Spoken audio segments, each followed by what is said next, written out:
이사야서 61번째 시간입니다. 놀라운 삶의 변화, 그런 제목으로 은혜를 나누고 말씀으로 기도하려고 합니다. 이제 이사야서의 이제 마지막을 향해서, 결론을 향해서 달려가고 있는데, 우리가 몇 주 전에 중보자로 오시는 예수님의 모습을 우리가 살펴보았고, 이제 60장에 오면 그 예수님을 통해서 하나님이 세우실 하나님 나라의 모습에 대해서 우리가 살펴보았습니다. 오늘 61장에는 그 하나님의 나라, 다시 말하면 구원받은 성도의 삶의 어떤 모습들을 우리에게 소개해 주고 있습니다. 그래서 오늘 이 말씀을 통해서 61장 전체를 통해서 구원받은 사람들은 어떤 변화를 누려야 될까? 하나님께서 우리를 예수의 이름으로 구원을 허락해 주셨습니다. 그래서 비록 우리가 육신을 가지고 살지만 이제는 하나님 나라의 백성으로, 하나님이 우리의 왕이시고 우리는 그의 백성으로 살아가는 그런 인생길을 살고 있는 그런 사람들입니다. 그렇다면 육으로는, 환경적으로는 주어진 환경 속에 영향을 받고 사는 그런 연약한 존재인 동시에 영적으로는 하나님의 나라의 백성으로 합당한 그런 삶을 살아가야 되는 그런 특별한 어떤 신분과 그런 인생을 살아가는 성도들입니다. 그렇다면 우리에게 예수님을 믿음으로 말미암아 임하는 변화가, 오늘 성경은 4가지를 우리에게 말씀하고 있습니다. 과연 이런 변화가 여러분 속에 임하고 있는지, 또 여러분에게 어떤 변화가 필요한지 여러분 스스로 한번 점검해 보면서 내가 받은 구원, 내가 누리고 있는 하나님의 나라의 삶을 한번 되돌아보는 그런 시간을 가지려고 합니다. 먼저 1절부터 3절 우리가 합독한 이 말씀을 통해서 어떤 삶의 변화가 일어나는가 한번 자세히 다시 한번 살펴봅니다. 1절에 주 여호와의 영이 내게 내리셨으니, 자, 여호와의 영, 성령이 이제 우리에게 임하였습니다. 자, 이는, 성령이 임한 이유는 여호와께서 내게 기름을 부으사, 성령의 기름을 부으서 그 목적이 뭐냐면 가난한 자에게 아름다운 소식을 전하게 하려 하심이라. 잘 보세요. 성령의 기름을 부어서 하나님께서 은혜를 베푸신 목적이 우리의 구원이나 우리의 어떤 특별한 능력이나 은사를 주기 위해서 성령을 주셨다고 얘기하지 않고, 뭐 하기 위해서 성령을 주었다고요? 아름다운 소식을 전하게 하려 하심이라. 자, 1절 끝에도 보면 노임을 선포하며, 2절에도 보면 하나님의 은혜의 해와 우리 하는 보복의 날을 선포하여 모든 슬픈 자를 위로하되, 3절에 보면, 끝부분에 보면 곧 여호와께서 심으신 그 영광을 나타낼 자라 일컬음을 받게 하려 하심이라.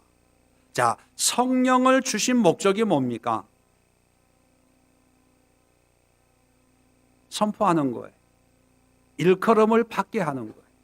예, 여러분 개념을 잘 정리해야 됩니다. 믿지 않는 자에게 성령을 준 것은 여러 가지 의미가 있습니다. 하나님 임재를 경험하게 하도록, 또 은사를 주기 위해서, 능력을 주기 위해서, 이런 목적을 가지고 성령을 주세요. 예, 그런 은혜도 중요합니다.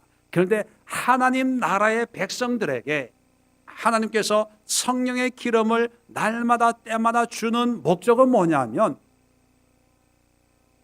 선포케 하기 위해서라는 거예요. 그러면 이 선포한다, 일컬음을 받게 한다, 위로한다는 것은 어떤 의미냐 하면 중요한 의미가 있어요. 뭐냐 하면 이제는 나를 위해 사는 삶이 아니라 누구를 위해 사는 삶이에요? 다른 사람을 위해서 사는 삶이에요. 지금까지 은혜는 뭐 하기 위해서 받았어요? 내 문제 해결하려고, 내 믿음 키우려고, 방언하려고, 통변하려고, 은사 능력 받으려고 그렇게 했어요. 예, 그것도 좋아요. 그런데 하나님 나라의 백성, 예수님이 우리의 구원해 주시고 그 예수님을 통해서 이루어지는 예루살렘 찬양의 성문과 구원의 성벽과 우리 살펴봤지 않습니까? 그런 하나님의 나라를 사는 성도들은, 하나님 나라의 백성들은 이제는 나를 위해 사는 삶이 아니라 이제 하나님의 은혜를 모르는 사람들에게 하나님의 구원을 선포하고 하나님의 말씀으로 그들을 위로하고 그들을 치료하고 그들을 자유롭게 하고 그들을 해방시키는 그런 삶을 삶으로 해서, 야, 저 사람은 하나님의 영광을 나타낼 자구나, 나타내고 있는 사람이구나라고 다른 사람들이 우리를 향해서 그렇게 일컬어 말할 수 있는 그런 삶이 되어야 된다는 거예요. 한마디로 요약하면 나를 위해 사는 삶이 아니라 다른 사람들 위해 사는 삶이에요. 그게 하나님이 주시는 변화입니다. 자, 누가복음 4장을 한번 열어봅시다.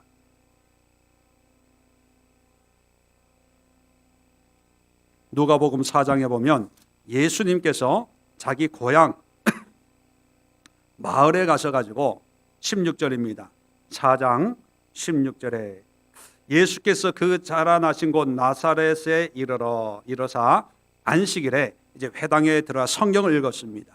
자, 성경 책을 펴서 18절에 주의 성령이 내게 임하셨으니 이는 가난한 자에게 복음을 전하게 하시려고 내게 기름을 부으시고 나를 보내사 포로된 자에게 자유를, 눈먼 자에게 다시 보게 함을 전파하며 눌린 자를 재롭게 하고 주의 은혜의 해를 전파하게 하려 하심이라 하였더라. 그렇게 읽으시고 오늘 본문을 읽은 거예요. 이사야서 61장 1절을 읽으시고 21절에 이렇게 얘기합니다.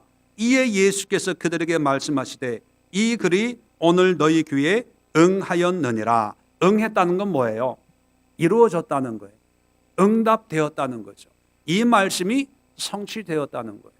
자, 그러면 예수님이, 하나님이 인간의 몸을 입고 이 땅에 오셔가지고 여러 모양의 삶을 사셨습니다.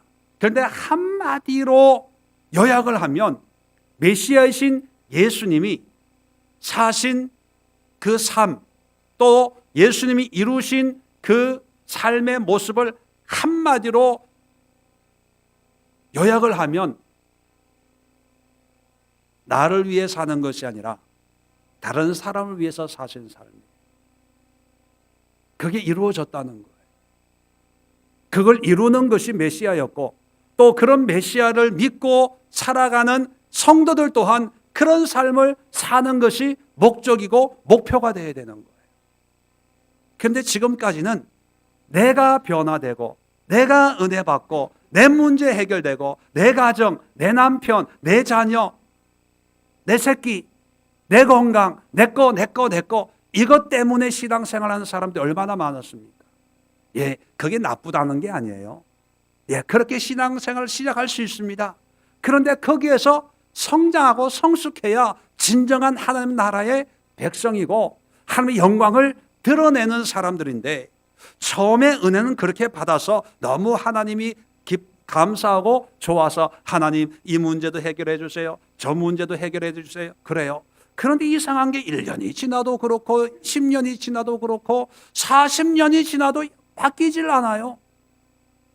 그 문제가 있는 거예요.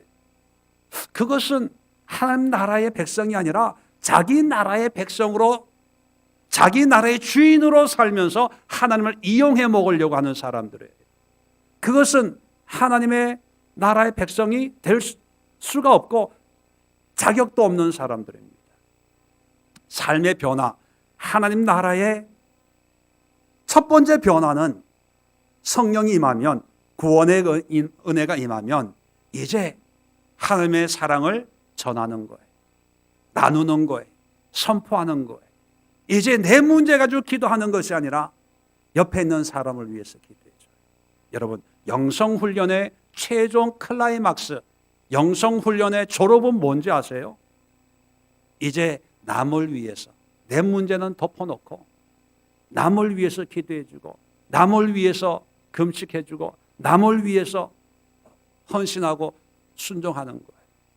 요즘 영성훈련 하시는 분들이 주중에 모여서 이제 기도를 해요. 사모하고 제하고 일부러 안 가요. 일부러 기도할까 봐 교회를 안 와요. 왠지 아세요? 여러분들끼리 하라고. 그렇게 해야 되는 거예요. 그렇게 훈련을 해야 되는 거예요. 물론 내 문제가 있어요. 그런데 내 문제가 태산 같아도 옆에 있는 사람의 바늘 같은 문제가 있다면 그걸 위해서 기도해 줄 수 있어야 돼요. 그게 하나님 나라의 백성으로 살아가는 삶이고 훈련이에요. 근데 실상은 뭐냐면 내 문제가 크면 옆에 있는 사람의 문제는 태산 같아요. 그런데 내 문제가 바늘 같은 문제가 있으면 바빠서 안 해. 내 문제 하기 바빠요. 그게 현실의 모습들입니다. 왜? 내 문제가 급하다고 생각하니까. 그렇다면 예수님의 삶은 예수님의 개인적인 문제 해결을 위해서 급급했나요? 아니면 버림받고 죄인 취급받고 업신여기는 당하는 그런 다른 사람들의 그런 삶의 문제를 위해서 살아가셨을까요? 물어보나 마나지요. 그런 걸 훈련해야 돼요. 쉽지는 않죠. 저절로 되지는 않습니다. 그래서 우리가 기도가 필요하고 말씀이 필요하고 훈련이 필요하고 이런 예배가 필요한 거지. 말로만 구원받았습니다. 말로만 하나님 자녀가 되었습니다. 여러분, 성장하고 성숙할 수 있기를 주의 이름으로 축원을 드립니다. 자, 4절부터 보면 두 번째 환경의 변화가 일어납니다. 자, 그들이 오래 황폐하였던 곳을 다시 쌓을 것이며 옛부터 무너진 곳을 다시 일으킬 것이며 황폐한 성읍 곧 대대로 무너져 있던 것들을 중수할 것이며. 자, 황폐한 곳이 다시 쌓는다. 이것은 뭐냐면 예루살렘 성전을 의미하는 거예요. 무너진 예배, 무너진 신앙이 다시 회복이 된다는 그런 의미입니다. 자, 환경의 회복이라고 말씀을 드렸는데, 자, 하나님 나라의 삶에서 가장 중요한 환경은 뭘까요? 돈 버는 거? 예, 중요해요. 가정? 중요해요. 개인 사업? 예, 중요하죠. 환경적인 거. 그런데 하나님 나라에서의 가장 중요한 환경은 하나님과의 관계예요. 이게 무너지면 사업도 의미가 없어지는 거예요. 가정도 의미가 없어지는 거예요. 하나님의 나라라고 하는 것은 하나님이 주권을 가지고 있는 왕이거든요. 그 왕의 통치 속에 우리의 모든 삶이 그 안에서 이루어지는 거거든요. 만약에 이 나라가 다른 나라의 지배를 받고 있다, 그렇게 생각하면 우리 개인적인 안녕, 편안함도 문제가 생기는 것은 당연한 거 아닙니까? 일제 36년 동안의 경험을 보더라도 나라가 건강하고 나라가 편안해야 그 안에 사는 우리도 편안해질 수 있습니다. 마찬가지예요. 하나님의 나라가 편안해야 되는데, 그래야 그 안에서 이루어지는 우리의 모든 개인적인 환경과 삶도 편안해지는 거예요. 자, 그래서 가장 중요한 환경은 뭐냐면 영적인 환경입니다. 영적인. 지금 이스라엘, 유다는 하나님과의 관계가 무너져 버렸거든요. 그래서 바벨론의 포로로 끌려가야 되고 70년 동안 고생하고 훈련하는 그런 과정을 이제 겪게 되죠. 그 이유가 뭐냐면 하나님과의 관계가 무너졌기 때문에. 그런데 이 하나님의 나라가 회복되면서 환경이 다시 재건되는데 4절에 황폐하였던 곳이 다시 쌓을 것이며. 무너진 곳을 다시 일으킬 것이며 황폐한 성읍 곧 대대로 무너졌던 것들이 중수될 것이다. 예배, 신앙의 회복입니다. 그래서 결국은 포로로 끌려갔다가 돌아온 사람들이 제일 먼저 한 게 뭡니까? 성전을 재건하는 거였어요. 왜? 그게 제일 중요한 거기 때문에. 그래서 하나님의 나라의 백성으로 산다고 할 때 제일 중요한 변화가, 첫 번째는 삶의 변화가 일어나고, 두 번째는 환경의 변화가 일어나는데, 그 환경의 변화는 다른 데서 찾아서는 안 돼요. 예수님 잘 믿었더니만 하나님이 복을 주셔서 사업이 잘 돼? 그것만이 중요한 게 아니고, 기도했더니만 치료해 주셔서 그것만 중요한 게 아니고요. 제일 중요한 것은요, 여러분들과 하나님과의 관계가 회복되는 거예요. 그것이 기도일 수 있고, 그것이 예배일 수 있고, 그것이 말씀일 수 있고, 그것이 성령 앞에 성령님의 감동에 순종하는 모습일 수 있고, 하여튼 모양은 여러 가지지만 신앙과 믿음과 하나님과의 관계가 회복되는 환경의 변화가 반드시 일어나야 된다는 거예요. 두 번째 변화가 환경의 변화였다면, 세 번째 변화는 신분의 변화가 일어납니다. 신분의 변화. 6절, 7절 봅니다. 오직 너는 여호와의 제사장이라 일컬음을 받을 것이라. 사람들이 너희를 우리 하나님의 봉사자라 할 것이며, 너희가 이방 나라들을 재물을 먹으며 그들의 영광을 얻어 자랑할 것이니라. 7절 봅니다. 너희가 수치 대신에 보상을 배나 얻으며 능력 대신에 몫으로 말미암아 즐거워할 것이라. 그리하여 그들의 땅에서 갑절이나 얻고 영원한 기쁨이 있으리라. 자, 여기 보면 신분을 의미하는 것이 세 개가 나와요. 첫 번째는 뭐냐면 여호와의 제사장. 여러분, 지금 이 구약 시대, 이사야 시대에 여호와의 제사장은 내가 되고 싶다고 될 수 있어요, 없어요? 없어요. 누가 제사장이 될 수 있어요? 레위 지파 사람들. 이거는 바꿀 수 없는 거예요. 혈통적으로 딱 그렇게 돼 있는 거예요. 그런데 여기서 너희는 했을 때 레위 지파 사람들에게만 하는 얘기입니까? 누구한테 하는 얘기예요? 모든 사람들, 모든 백성들이. 그런데 모든 백성들이 뭐라고 얘기하냐면 여호와의 제사장이다, 그렇게 일컬음을 받게 된답니다. 무슨 얘기냐면 이제는 하나님 나라에서는 혈통이나 신분이나 환경이나 상황과 이제 관계가 없는 거예요.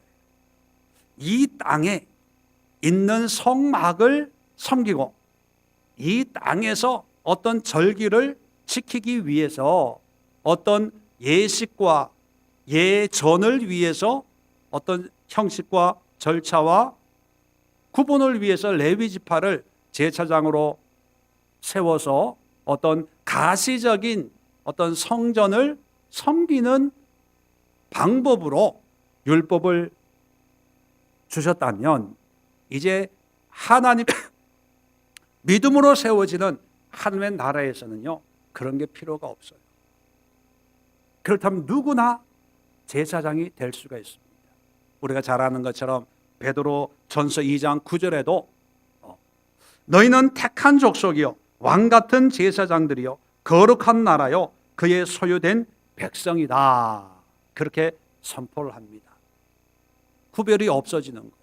그렇다면 여러분 한 분 한 분이 하나님 나라의 백성으로 구원받은 삶을 산다면 제사장은 누가 되는 거예요? 여러분이 돼야 돼요. 오늘날로 표현하면 예배는 누가 드리는 거예요? 여러분 한 분 한 분이 예배자, 예배 인도자가 돼야 돼요. 그런데 모태신앙을 가지고 있다고 하는 사람들도 혼자 예배 드리는 걸 몰라. 어색해. 아유, 목사님 오셔서 기도 인도 좀 해주시죠. 절기 때마다 교회에서 가정예배 순서지를 나눠드리잖아요. 그것도 다 읽기만 해도 되는데 못한대. 그러면서 구원받았대. 예수 믿는데요. 여러분, 우리 모두가 제사장이에요. 예배를 인도해요. 하나님 앞에 담대히 나가서 하나님, 나의 예배를 받아 주옵소서. 담대하게 그 모습이 어떠하든지 간에, 그 형편이 어떠하든지 간에, 내 몰골이 지금 좋든 안 좋든 상관없이 나의 신분이 바뀐 거예요. 뭐로 바뀌었어요? 제사장으로 바뀐 거예요. 거룩하고 고귀한 신분이 된 거예요. 그러니까 하나님 앞에 하나님을 예배할 수 있는 자격이 있는 거예요. 있는 거. 꼭 신학을 하고 뭐 전도사, 목사, 뭐 강도사 이런 안수를 받아야만 예배 드리는 게 아니라 하나님을 믿고 하나님의 자녀로 살기로 결정을 했으면 제사장이 될 수가 있다는 사실, 신분이 바뀐 거예요. 그 다음에 두 번째는, 자 6절에 계속해서 너희를 우리 하나님의 봉사자라 할 것이요. 봉사자, 우리가 봉사하면 그저 뭐 교회에서 그냥 뒷일만 하는 그런 봉사자의 의미인데, 원어적인 의미는 사역자라는 뜻이에요. 하나님의 일을, 하나님이 시킨 것을 내가 하나님 대신에 그 일을 할 수 있는 그런 사람이 됐다는 거예요. 구약시대, 이사야 시대의 여호와의 봉사자는 특별히 구별된 그런 사람들입니다. 우리 출애굽기, 레위기, 민수기, 우리 40일 기도하면서 우리가 살펴봤잖아요. 그 이사야 시대는요, 함부로 뭐를 만지면 그 자리에서 죽었어요. 하나님은 거룩하기 때문에 거룩하게 구별된 사람이 그 일을 해야 하나님이 받으시는 그런 시대였어요. 그런데 하나님 나라에서는 너희가 바로 그 일을 할 수 있는 거야. 너희가 향단에 불을 올릴 수 있는 거야. 너희가 향을 사를 수 있는 거야. 너희가 그 법궤를 옮길 수 있는 거야. 우리의 신분이 바뀐 거예요. 이제 우리는 멀리서 구경하는 사람이 아니고, 뒤만 절절절절 따라가는 사람이 아니고, 있으면 어유 무서워 무서워, 아유 나는 못해 이런 사람들이 이제 아니라는 거예요. 담대하게 하나님 앞에 나아가서 향료를 들 수 있고, 법궤를 맬 수 있고, 성막을 칠 수 있고, 거둘 수 있고, 다 할 수 있는 하나님의 거룩한 택함 받은 사역자들이 된 거예요. 그러면 내 인생의 사역자가 아니라 여호와의 사역자, 하나님의 봉사자라고 했으니까 이 봉사자들은 누구의 일을 해야 되는 거예요? 하나님의 일을 해야 되는 거예요. 자, 그럴 때 하나님의 일을 해야 된다고 할 때 그럼 내가 신학 가야 되나? 교회에서 그냥 봉사를 해야 되나? 여러분, 하나님의 일이 신학, 교회 이것만 아니라 일터도, 직장도 하나님이 주신 거 아닙니까? 세상 일도 하나님이 주신 거예요. 왜요? 그것도 하나님이 만드신 거고 하나님이 세우신 거고, 그걸 통해서 이 사회를 바르게 세워나가기 위해서 하나님이 주신 하나님의 일이거든요. 그렇다면 그 일을 할 때 하나님이 나에게 주신 일을 내가 하나님을 위해서 하는 하나님의 사역자다라고, 거룩한 직업 소명의식이라고 그러죠. 그런 사명감으로 감당하는 그런 삶이 돼야 돼요. 그런데 어떤 사람들은 믿노라 하면서도 구경만 해. 자기가 하면 큰일 나는 줄 알고 아예 생각도 안 하고 할 마음도 없고 그저 자기 문제에 빠져가지고, 내 문제 만나면 자기 문제, 내가 이렇게 힘들고요, 어렵고요, 아프고요, 바쁘고요, 나 먼저 갈게요. 또 만나면 이번에 어떤 일이 있었고요, 저런 일이 있었고요, 이렇게 힘들고요, 이렇게 어렵고요, 괴롭고요, 아프고요, 뭐 하고요. 그래서 일찍 가볼게요.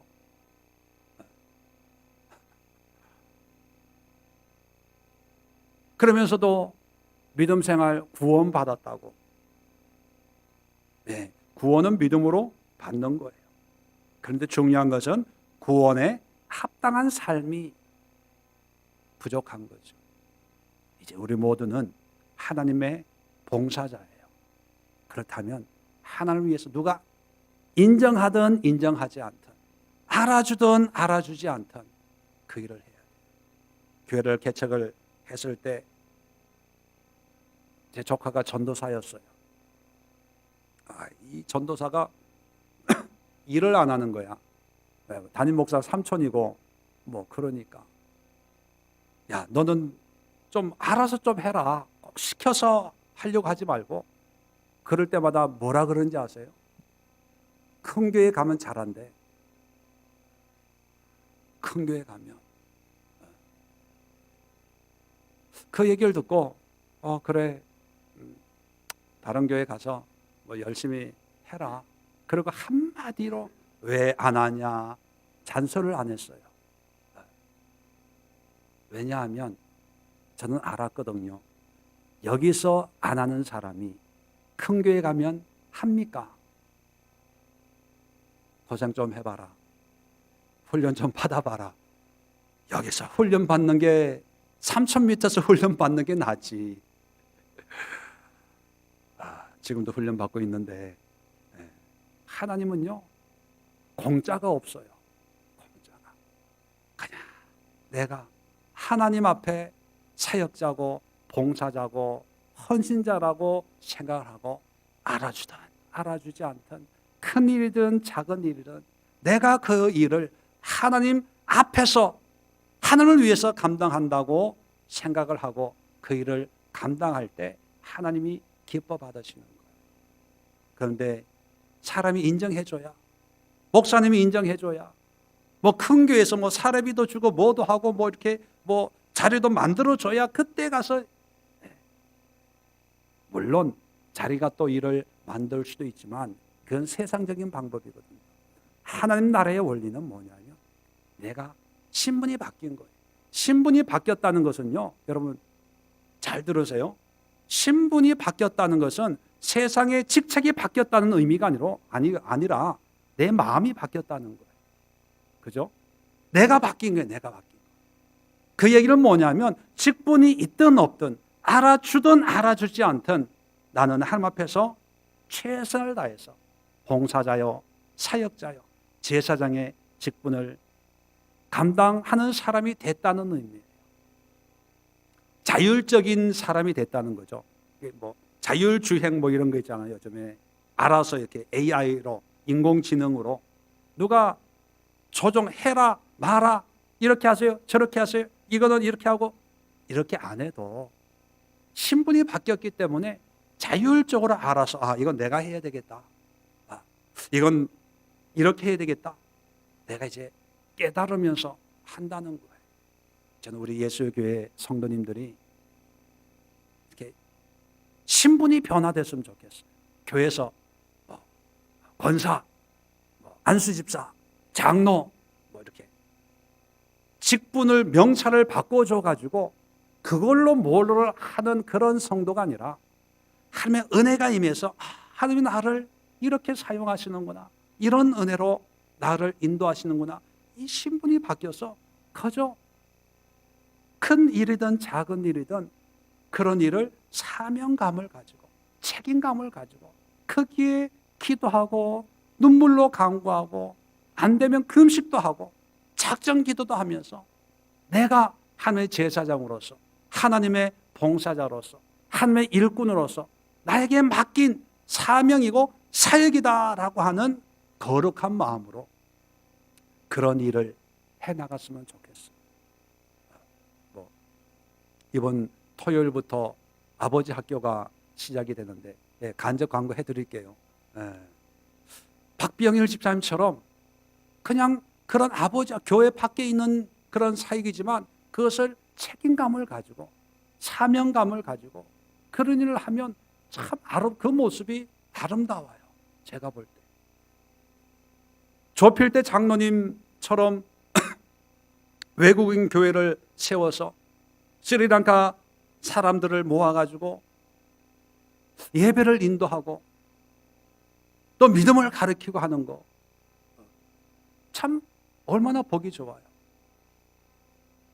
어떤 사업을 한다고 하면 그 사업도 똑같이 정말 기도하면서 하나님의 은혜를 사모하면서 그 사업을 통해 직원들을 내 교인처럼 섬기면서 이익이 많이 생기면 그 이익을 나눠주고, 회사가 어려움이 있으면 서로 어려움도 나눠지고, 그냥 물건 만들어 파는 그런 회사가 아니라 이 회사는 하나님이 나에게 맡긴 사역지다라고 하는 그런 거룩한 사명감을 가지고 그렇게 회사를 운영한다면 뭐 교회 목회하는 목사다 뭐가 다릅니까?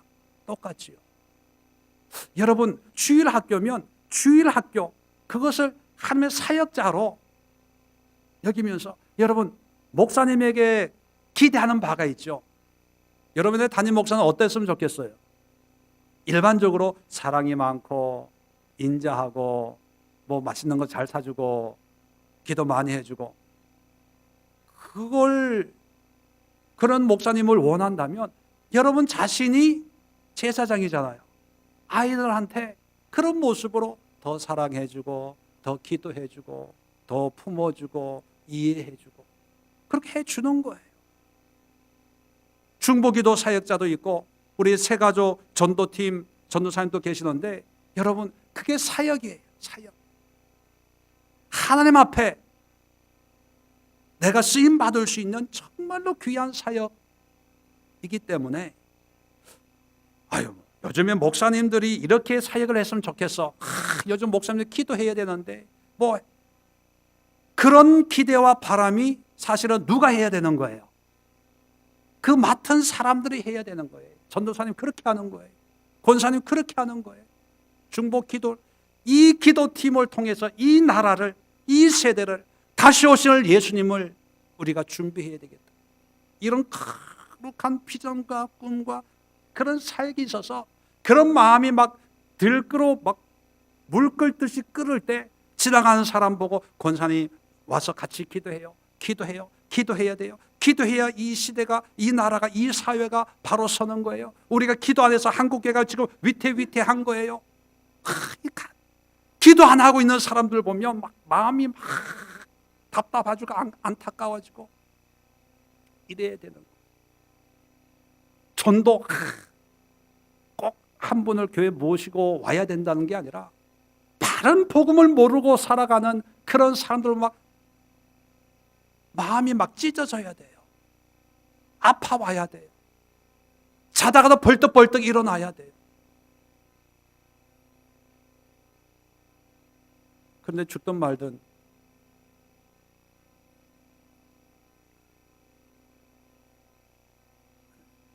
세 번째, 우리 신분의 변. 신분.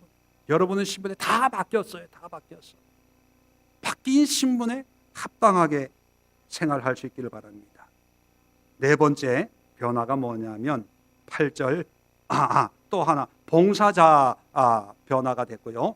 7절에 보면 수치 대신에 보상을 배나 얻는다.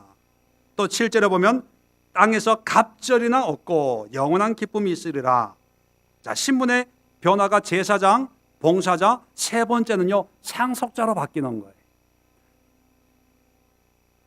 구약에서 갑절의 유산을 받을 수 있는 사람은요, 장자밖에 없어요. 엘리야의 수종을 들던 엘리사가 엘리야에게 뭐라 그럽니까?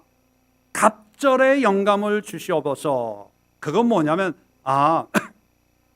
당신의 능력보다 배나 뛰어난 사람이 되게 해주세요. 그런 의미가 아니고 당신이 가지고 있는 능력을 그대로 이어받는 당신의 영적인 능력의 상속자가 되게 해달라는 의미거든요. 왜냐하면 율법의 장자는 아버지의 재산의 반을 받을 수 있어요. 이게 장자권이에요. 장자권. 그러면 여기서 보상을 배나 얻는다. 갑절이나 얻고, 이건 뭐냐면 하나님의 상속자가 되는 거예요. 인간적으로 표현하면 하나님의 장자, 맏아들이 되는 거예요. 그러니까 세상의 어떤 그런 부족한 거에 연연할 필요가 없다는 거예요. 부유해져야 된다는 거예요. 부자, 넉넉한 사람이 돼야 된다는 거예요. 이제는 걱정하지 마.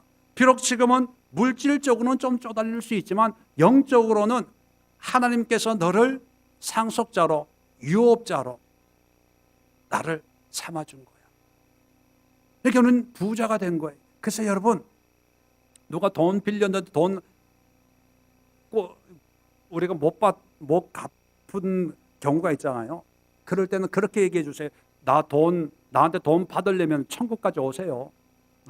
우리 아버지가 부자니까 천국에 오면 하나님 재산 반이 내 거니까 그때 내가 갚아드릴게. 같이 천국 갑시다. 그러면 돼요. 왜? 우리 부자니까. 신분이 그렇게 놀랍게 바뀌었다는 거예요. 기죽을 필요 없어요. 낙심할 필요가 없다는 거예요. 자, 마지막으로 네 번째 8절, 9절, 특별히 9절, 8절 보면 물은 나 여호와는 정의를 사랑하며 불의의 강탈을 미워하여 성실히 그들에게 갚아주고 그들과 영원한 언약을 맺을 것이라. 그들의 9절에 그들의 자손은 문나라 가운데 그들의 후손을 만민 가운데 알리리니 무릇 이를 보는 자가 그들은 여호와께 복받은 자손이라 인정하리라. 자, 중요한 것은 뭐냐면요, 8절에 보면 언약을 맺을 것이라. 약속. 누구와 언약을 맺어요? 하나님과. 자, 그래서 네 번째 구원받은 성도의 네 번째 변화는 하나님과의 관계의 변화예요. 관계의 변화. 이 관계의 변화는 어떤 변화냐? 언약 관계예요. 언약 관계. 이 언약 관계라는 것은 신학적으로 굉장히 중요한 거예요. 언약, 약속이라는 거죠. 그래서 성경도 구약, 신약, 약속이라는 거예요. 왜 약속이 중요할까? 여러분, 하나님과 우리의 관계는 정말 비교할 수 없는 그런 존재예요. 하나님은 창조주시고 우리는 피조물이고, 하나님은 영원하신 분이고 우리는 유한하신 분이고, 하나님은 능력이 무궁무진하신 분이고 우리는 유한한 존재예요. 우리는 육을 가지고 있고 하나님은 영이신 분이에요. 어떻게 하나님과 우리 인간은 어떻게 좀 맞출래야 맞춰질 수 없는 그런, 무게로 따져도 이건 뭐 하나님이 태산 같은 무게라면 우리는 먼지 티끌만큼도 안 나가는 그런 존재예요. 하나님 앞에 감히 우리가 설 수조차 없는 존재예요. 비교가 안 되는 거예요. 비교가. 그런 존재를 하나님이 언약을 맺는다라고 할 때는 어떤 개념이냐면 동등하게 여기는 거예요. 약속은 뭐예요? 똑같은 선에서 시작하는 거예요. 네가 이렇게 하면 나도 이렇게 하겠다. 자, 소망이와 나와의 나이 차이나 뭐 외모 차이나 이런 건 비교할 수 없이 차이가 많이 나요. 그런데 소망이랑 약속을 해요. 네가 이렇게 하면, 성경을 한 번 읽으면 내가 짜장면 하나 사줄게. 그렇게 약속을 했다고 칩시다. 그러면 짜장면 한 그릇을 놓고 성경을 읽어요. 자, 그 약속, 언약, 계약, 약속 속에는 목사의 타이틀도 의미가 없어요. 나이도 의미가 없어요. 신분도 의미가 없어요. 가장 의미 있는 건 뭐예요? 성경을 읽으면 짜장면이 온다. 그거예요. 무슨 의미인지 이해가 되시겠죠? 약속이라고 하는 것은 서로가 모든 어떤 기득권을 내려놓고 모든 권위를 내려놓고 평등하게 우리를 맞아주는 거예요. 소망에게 너 성경 한번 일독해야 돼. 이렇게 명령처럼 할 수 있어요. 근데 그렇게 하지 않고 약속하는 거예요. 왜? 그렇게 하게끔.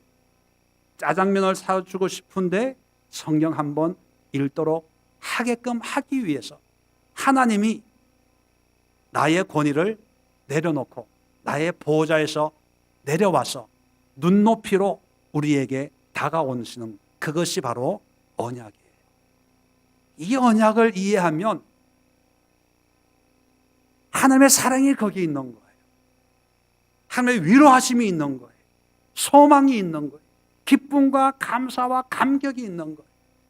아니, 어떻게 하나님이 나에게 그냥 명령만 해도 되는데, 말씀만 해도 그 앞에 벌벌벌벌 떨어야 되는데 어떻게 약속을 하지?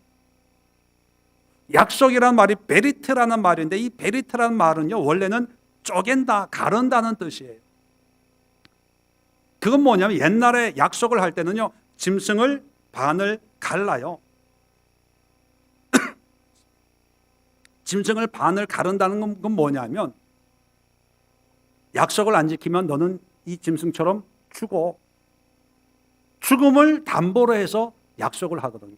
그래서 아브라함이 하나님과 약속을 할 때 짐승을 반 쪼개놓고 하나님의 응답을 기다리죠. 해가 질 때에 거기에서 불이 나가지고 그 짐승을 다 태우는 그런 장면이 있는 것처럼, 뭐냐 하면 하나님도 죽을 필요가 없는 하나님인데, 나도 이 약속을 안 지키면 나도 죽어. 그러니까 너도 죽어. 동등해지는 거예요. 공평해지는 거예요. 그러니까 구원받은 성도는 이제 하나님은 우리를 평등하게 언약의 백성으로 삼아주는 거예요. 그렇다면 그런 약속을 가진 삶이라는 건 어떤 의미냐 하면 소망이 있는 의미거든요. 삶이거든요. 희망이 있어요.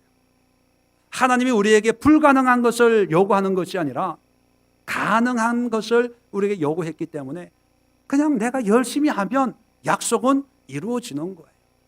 간단한 거예요. 뭐 따질 필요가 없는 거예요. 약속이 없을 때는 해야 되나 말아야 되나, 어느 정도 해야 되나, 성경을 한 장을 읽어야 되나, 두 장을 읽어야 되나, 구약을 읽어야 되나, 신약을 읽어야 되나 헷갈렸거든요. 그런데 성경 한 번 읽으면 짜장면 한 그릇 하면 헷갈릴 필요가 없는 거예요. 그냥 구약부터 읽든 신약부터 읽든 한 장을 읽든 뭐 10장을 읽든 기간 안에 한 번만 읽으면 되는 거예요. 심플해지는 거예요. 단순해지는 거예요. 고민할 필요가 없어지는 거예요. 그리고 확신이 생기는 거예요. 야, 이번 주에 토요일까지 구약 한번 읽을 수 있어. 다음 주는 신약을 한번 읽을 수 있어. 이제 소망이 생기는 거예요. 즐거움인 거예요. 약속이 없을 때는 보이는 게 없으니까 해도 그만, 안 해도 그만, 뭐 하다가 안 하고 안 하다도 하고 뭐 이랬는데, 약속이 있으니까 분명해지니까 그 약속만 지키면 되는 거예요. 헷갈릴 필요가 없어요. 여러분, 약속 있는 자가 편하겠어요? 약속 없는 자가 편하겠어요? 그런데 여러분들은 약속이 있는 자라는 거예요? 없는 자라는 거예요? 있는 자라는 거예요. 있는 자라면 이제 헷갈릴 필요가 없어요. 신약, 구약, 계약서가 좀 두껍지만, 그죠? 이 말씀을 가지고 그냥 소망을 가지고 살아가면 되는 거예요. 고민할 것도 없어요. 의심할 거 없어요. 하나님이 정말 이렇게 해주실까? 정말 이렇게 될까? 참 바보예요. 우리는 통장에 돈이 100만 원 있으면 비밀번호만 가면 돈을 준다는 걸 의심해요? 의심 안 해요? 의심 안 해요. 그냥 가요. 카드만 넣어도 그냥 돈이 나오는 날 알아요. 그런데 왜 이건 의심합니까? 이것도 약속인데, 이것도 계약인데, 하나님이 생명을 담보로 나도 약속을 안 지키면 죽고 너도 약속을 안 지키면 죽어야 돼. 자, 우리도 안 믿으면 지옥 간다는 걸 알잖아요. 그 영적으로 죽는다는 거거든요. 그러면 우리가 믿음으로 살면 하나님이 약속대로 우리를 구원하시고 축복하시고 하나님의 은혜로 우리를 인도하신다는 것을 믿으면 괜찮은데, 만약에 그걸 믿고 하나님 그렇게 안 하시면 누가 죽어요? 누가 지옥 가요? 뭐 논리적으로 그렇게 맞지 않는 거지만 하나님 또 지옥 갈 각오를 하고 약속을 한 거예요. 그러니까 손해볼 게 없어요. 공평한 거예요. 공평한 거. 오늘 이 시간 여러분의 신앙을 한번 점검해 보십시오. 구원받았다고 하는데 하나님의 나라를 사는 성도들이라면, 그리고 신앙생활을 어느 정도 했다면 이제는 신앙의 걸음마하는 신앙의 단계에서 벗어나서 주의 영이 내게 임하셨으니 주께서 기름을 부으시고 우리의 삶에 원하시는 변화를 이루어 가시는 하나님의 손길이 있는지, 있다면 그것이 어떤 모습인지, 그리고 그 모습들이 오늘 본문이 얘기하고 있는 첫 번째 삶의 변화, 두 번째 환경의 변화, 세 번째 신분의 변화, 네 번째 하나님과의 관계의 변화를 이루는 변화인지 한번 점검해 보십시오. 만약에 이런 변화가 일어나지 않는다, 그러면 경고등을 켜십시오. 위험하다. 내 영혼 위험에 빠졌다. 내 신앙 위험에 빠졌다. 내가 살아야 되겠다 생각하시고 오늘 철저하게 기도하시면서 하나님과의 관계를 회복하는, 여러분의 신분을 회복하는 그런 은혜가 오늘 임할 수 있기를 바랍니다. 기도합니다.